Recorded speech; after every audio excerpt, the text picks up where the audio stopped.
તો પોરબંદર છાયા નગરપાલિકા બનશે મહાનગરપાલિકા કે જ્યાં નડિયાદ નગરપાલિકા બનશે મહાનગરપાલિકા।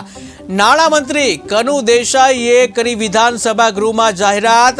જ્યાં વધુ 2 નગરપાલિકાઓ બનશે મહાનગરપાલિકા। તો 2 નગરપાલિકા જેને મહાનગરપાલિકા બનાવવામાં આવશે, જેમાં પોરબંદર છાયા નગરપાલિકા તેમજ નડિયાદની નગરપાલિકા બંનેને મહાનગરપાલિકા બનાવવામાં આવશે। નાણામંત્રી કનુ દેસાઈએ વિધાનસભા ગૃહમાં જાહેરાત કરી, જેમાં વધુ 2 નગરપાલિકાઓને મહાનગરપાલિકા બનાવવામાં આવશે। વિધાનસભાના સત્ર દરમિયાન જ રાજ્ય સરકારે 7 નગરપાલિકાઓને મહાનગરપાલિકામાં ફેરવવાની જાહેરાત કરી હતી। આ જાહેરાત વખતે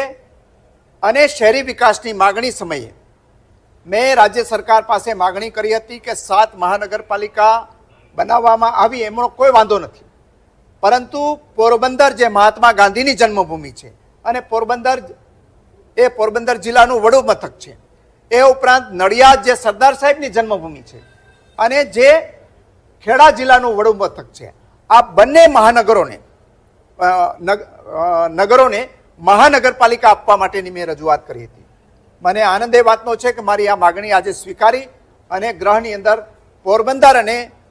નડિયાદને મહાનગરપાલિકાનો દરજ્જો આપવાની જાહેરાત થઈ છે અને હું આવકારું છું। ત્યાં આપણે બાંધકામો થાય છે એ અટકશે અને શહેર સુંદર બનવાની સાથે સેવાઓ પણ સારી મળશે અને પોરબંદરને ભવિષ્યની અંદર આંતરરાષ્ટ્રીય કક્ષાનું પ્રવાસન સ્થળ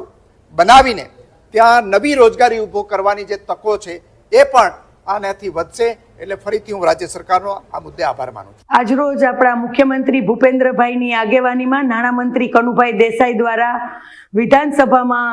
ઠરાવ કર્યો કે પોરબંદર અને નડિયાદ 2 મહાપાલિકા બનવામાં આવશે। તો પોરબંદર છાયા નગરપાલિકા ગાંધીભૂમિ છે, તો આ ખૂબ સરસ નિર્ણય છે, એને અમે પોરબંદરની જનતા વતીને પ્રમુખ તરીકે અમે ખૂબ જ આવકારીએ છીએ અને આભારની લાગણી વ્યક્ત કરીએ છીએ, કારણ કે મહાપાલિકા બનતા લોકોને જે સુવિધાઓ છે, આજુબાજુના જે ગામડાઓ છે ત્યાં ખૂબ સરસ સુવિધાનો વધારો થશે અને જે સરકારનો આ નિર્ણય છે પોરબંદરને મહાપાલિકા બનાવવા બદલ હું સરકારનો ખૂબ ખૂબ આભાર માનું છું અને પોરબંદરનું જે ભવિષ્ય છે એ ખરેખર ઉજળું છે, કારણ કે મહાપાલિકા બનતા જે ગાંધીભૂમિ આપણી હરિમંદિરની ભૂમિ છે એનો વિકાસ અત્યારે છે જ, પણ વધુમાં વધુ આપણા સમુદ્ર કિનારે જે પોરબંદર અડિયામુળું વસેલું છે એ મહાપાલિકાનો દરજ્જો બનતા ખૂબ જ સુંદર અને એનો